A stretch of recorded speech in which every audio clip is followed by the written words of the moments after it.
រៀបសួរពុកម៉ែបងប្អូននេះនាងខ្ញុំទាំងអស់គ្នាកំពុងតែក្រុមការងារ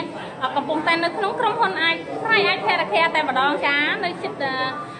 រង្វង់មូលផ្សារដំក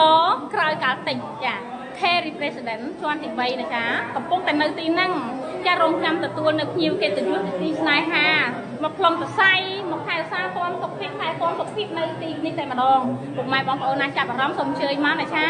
ឧបករណ៍ផ្លុំសរសៃដោយរលកសញ្ញាទេឬបច្ចេកវិទ្យាថ្មីរបស់ USA មែនទេលោកគ្រូថែទៀត International Pride International ចាជួយថែទាំសុខភាពលោកអ្នកបានល្អណាស់ពុកម៉ែបងប្អូនណាសចាននេះមានរបស់ល្អមិនចង់លាក់ទុកខ្លួនឯងទេណាចាសូមអញ្ជើញពុកម៉ែបងប្អូនដែលមានការសុខភាពមិនរឹងមាំមានថប់ដង្ហើមចុកដង្ហើមចុកបេះដូងចុកខ្លាំងចុកប្រមាត់សូមអញ្ជើញមកចាចុករយទាំងអស់ថាក់បានថាជាណាតានីផ្លោះចកេះផ្លោះកុងផ្លោះយូផ្លោះឆាប់សូមអញ្ជើញមកជំងឺរ៉ាំរ៉ៃដែលមើលមិនជាពុកម៉ែបងប្អូនសូមអញ្ជើញមកណាចាមានយឹតខ្ញុំយឹតដែរណាយឹតដែរម្ចាស់ថ្លៃយឹតទៅមិនទេអនុស្សាវរីយ៍ផុសតាងយើងចាយើងចង់ផ្សព្វផ្សាយជូនញាតិសន្តានយើងបានដឹងមែនទេលោកគ្រូ